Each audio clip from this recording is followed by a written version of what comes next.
Hey everyone, welcome back. Ready to dive into something a little different today? I am. Awesome. Well, today we're going to be taking a deep dive into dark psychology. Oh, interesting. Yeah, and specifically we're going to be looking at this book called Dark Psychology, The Practical Uses and Best Defenses of Psychological Warfare in Everyday Life. It's kind of a mouthful. It is, yeah. But I think it'll be worth it. Yeah. So what do you think? When you hear the term dark psychology, like what comes to mind for you? I think for me, the first thing I think of is the idea that it's happening around us all the time, and we're not really aware of it. And this book, I think, it really kind of brings that to the forefront. Like the author starts off right off the bat with the story about his neighbor. Oh, yeah. Tell me about that. So this neighbor, this guy, totally normal guy, really kind, super trusting, ends up getting caught up in one of those romance scams and loses everything, like his life savings, everything. It's awful. Yeah, it's a really sad story. But it just goes to show you how easily anyone can be manipulated, even someone who you would think is super savvy and aware. Yeah, that's a good point. I mean, I think a lot of people think of dark psychology as something that only affects, like, criminals or like supervillains or something. But I think this book is making the case that it's a lot more common than we think. Right, exactly. It's not some like super secret society of evil masterminds. Right. It's just kind of like the tactics that people use sometimes to get what they want, and it's rooted in some pretty specific personality traits. So let's talk about those traits. The book mentions narcissism, Machiavellianism, and psychopathy. Mm-hmm. Like, what do those terms even mean? How do they relate to dark psychology? Okay, so let's think about it like this. A narcissist will use charm and they will use flattery to kind of, play on your need for admiration. And then someone who's maybe more Machiavellian is going to be really strategic, really cunning, and always kind of thinking several steps ahead, always trying to kind of, orchestrate things in a way that benefits them. Okay, so they're like a chess master. Always like 3 steps ahead. Exactly. Okay. And then what about psychopathy? That one's kind of scary. Yeah, psychopathy is a little bit different. It's characterized by a lack of empathy and remorse. So, someone who's high in psychopathic traits, they'll lie really convincingly and they'll manipulate people without feeling any kind of guilt or remorse. Okay, so it's like they don't have that like moral compass that most people have. Right, exactly. Okay, so we've got these 3 traits. Narcissism, Machiavellianism, and psychopathy. Are those like the hallmarks of a dark psychologist, or like can anyone kind of exhibit these tendencies sometimes? I think that's a really important question. It's not about labeling people as, good or bad, or saying that anyone with these traits is automatically like a master manipulator. It's about recognizing that we all have the potential for both darkness and light within us. Right. Yeah, that makes sense. But what sets manipulators apart is that they make a conscious choice to nurture and control that darkness. So it's more about their intent than like just having these personality traits. Exactly. It's the deliberate choice to use these tactics to kind of, get what they want from people. It's the intent. That's interesting. So it's not necessarily who they are, it's what they choose to do with that knowledge. Right. Okay, well, let's get into some real-world examples of this, because I know the book has some pretty wild case studies in it. You were telling me earlier about one about an online gamer. Yeah. There's this case study in there about a gamer who targeted this like much younger boy online. And what's so striking about it, I think, is that he was preying on that basic human need for connection. Okay, so like everyone wants to feel connected. Right. And he kind of used that, created the sense of friendship and trust with this boy just to like, exploit him later on, which is pretty awful. So it's like they're weaponizing our need for connection. Yeah. That's pretty scary. Yeah. And it's not just, strangers online. I mean, there's another case in the book about like an abusive partner. Oh, geez. Yeah.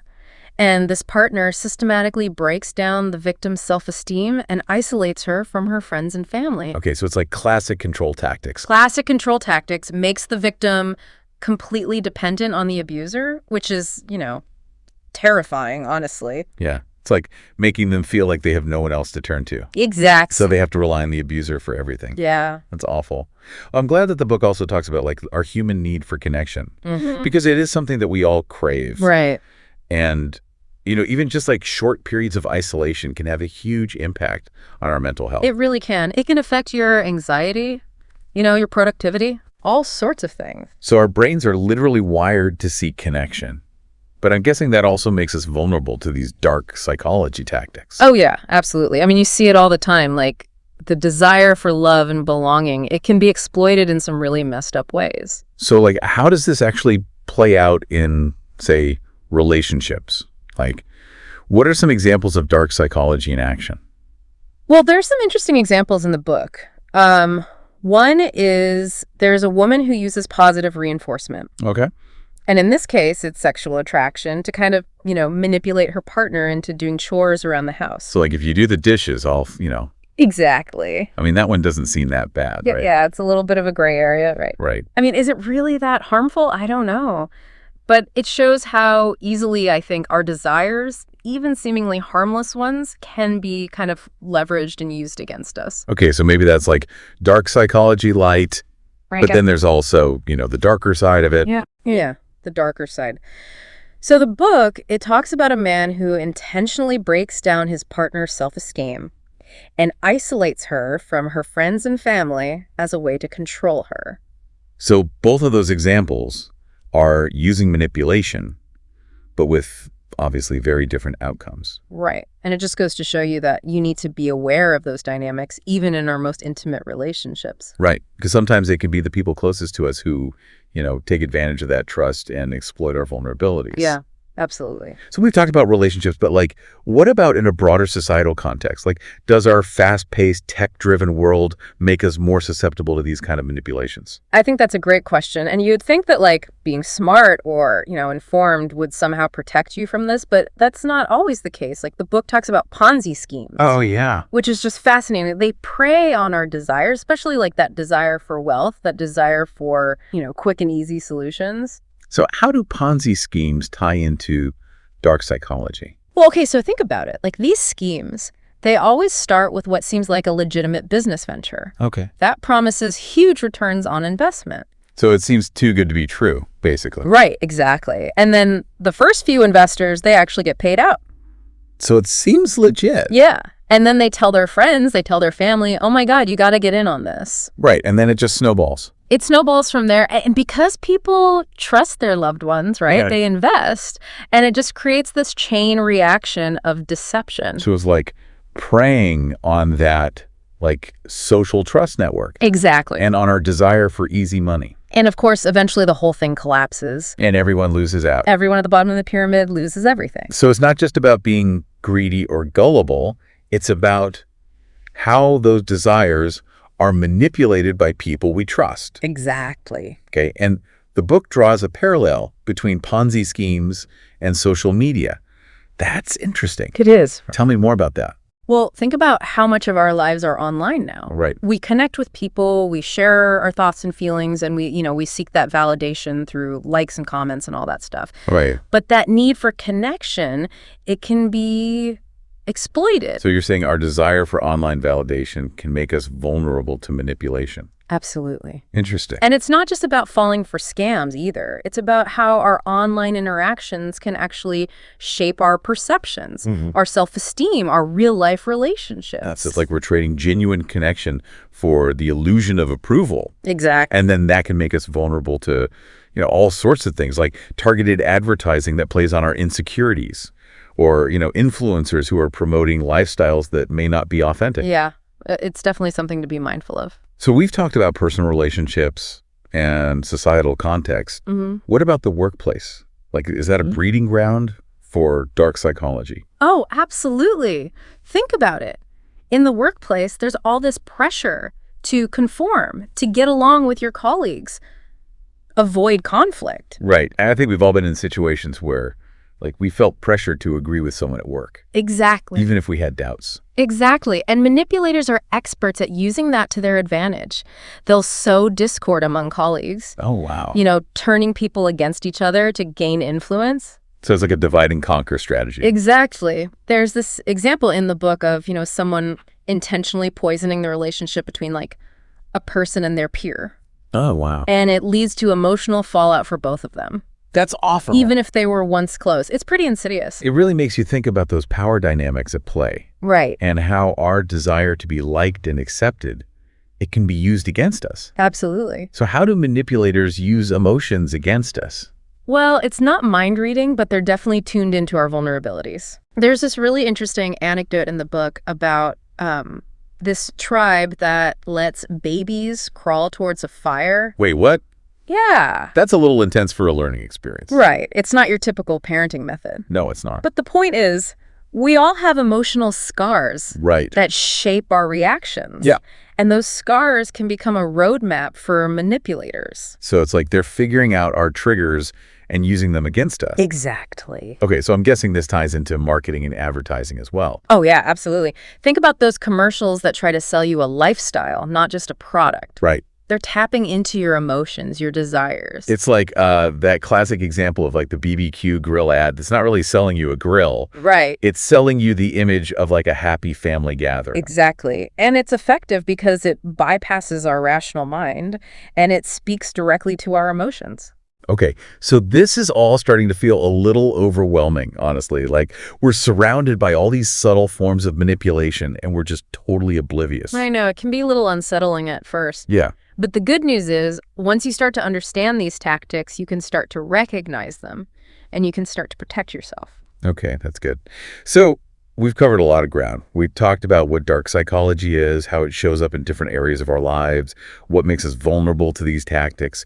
In the next part, we'll be diving into the author's strategies for, like, breaking free from manipulation, Sounds good. reclaiming our reality, and living beyond the lies. So stay tuned. Welcome back.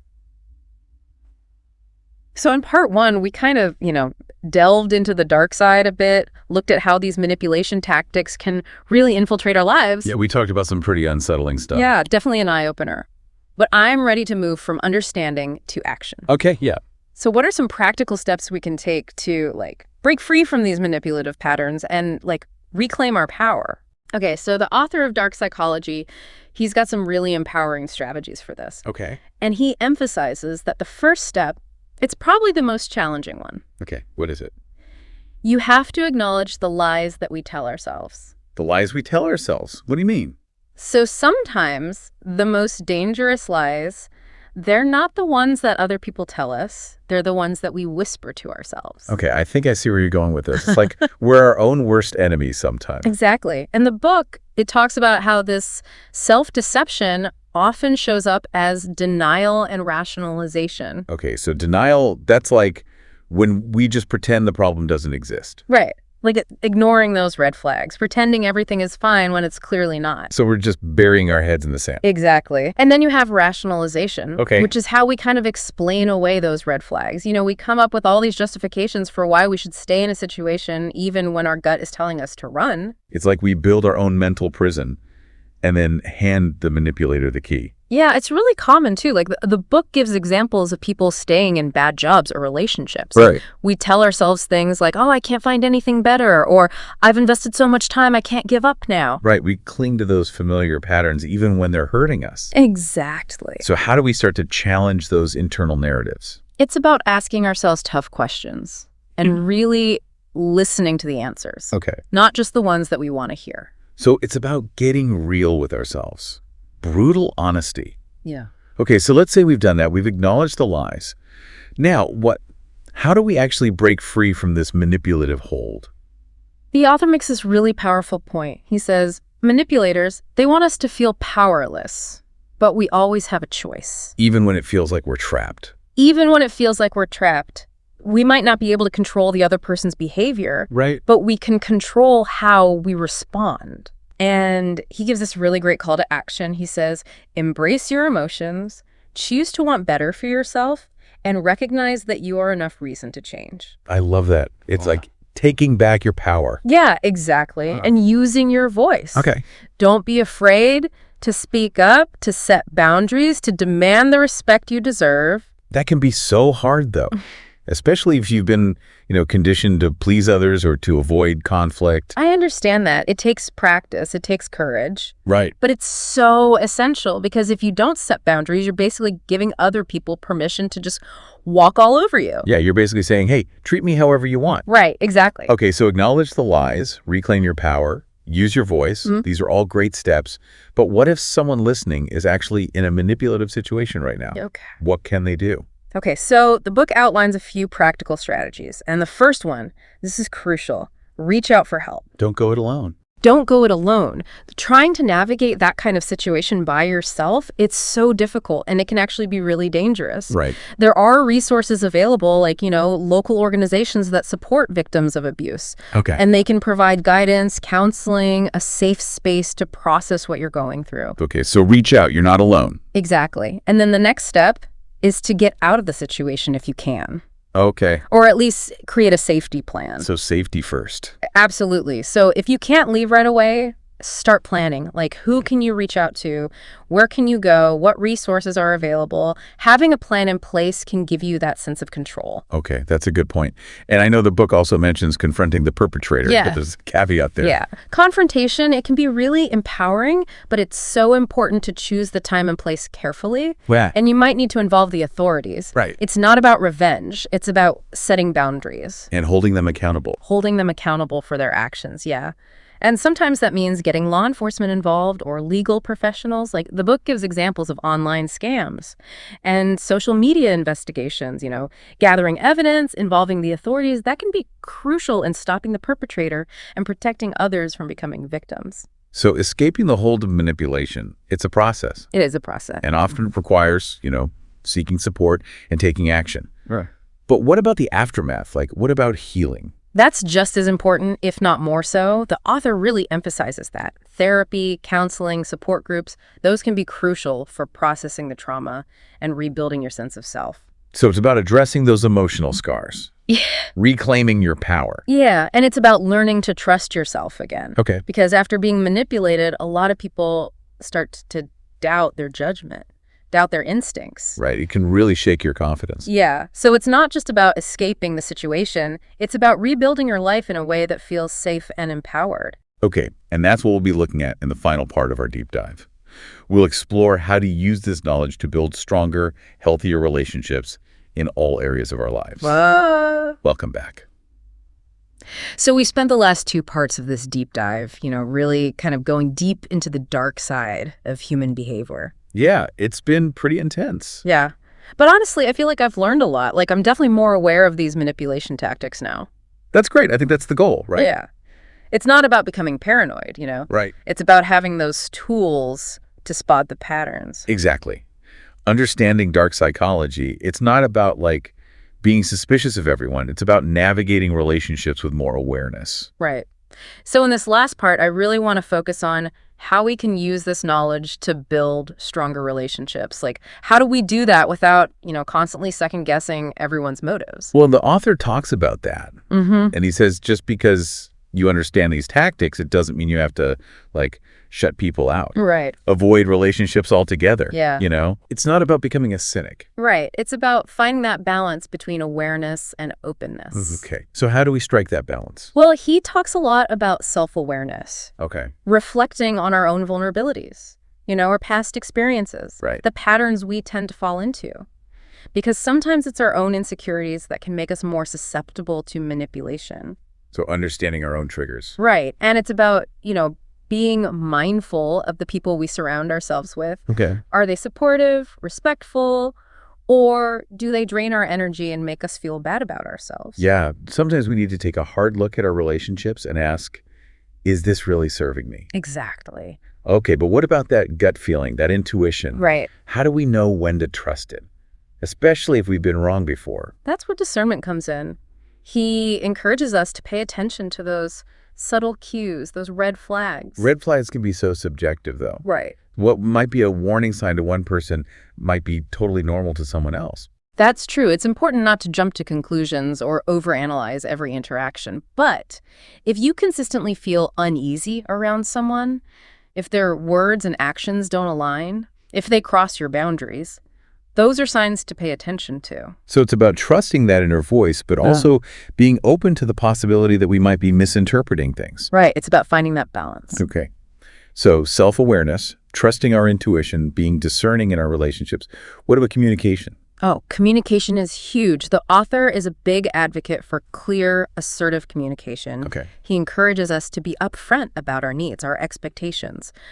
Set boundaries. Yeah. Don't be afraid to say no when something doesn't feel right. That's hard for some people, though. Yeah. Especially if you're, a people pleaser or you avoid conflict. I get it, but setting those boundaries, it's essential. It's about communicating your needs firmly but kindly, standing up for yourself without being aggressive. So finding that middle ground between, being a pushover and being a dictator. Exactly. Respecting yourself, respecting your needs, while also being considerate of others. I feel like this whole conversation has been so eye-opening. I have like a whole new framework for understanding relationships. I'm glad to hear that. It's been a really amazing deep dive. So as we wrap things up, what's the most important message you want to leave listeners with? I think the biggest takeaway is that, yes, dark psychology exists, but we have the power to protect ourselves. Okay. We have the power to choose who we let into our lives, set boundaries, create relationships based on respect and trust. I love that. It's a message of hope. Yeah. And it reminds us that even though there might be darkness out there, we can always choose to move towards the light. Well said. This has been an incredible deep dive. Thanks for joining us. And keep exploring.